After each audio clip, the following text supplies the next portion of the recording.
umaga mga katubol. Naghahanap kayo ng mga nagsiservice ng mga magre-repair mga machine.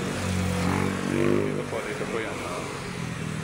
Second DIY Power Tools Service Center.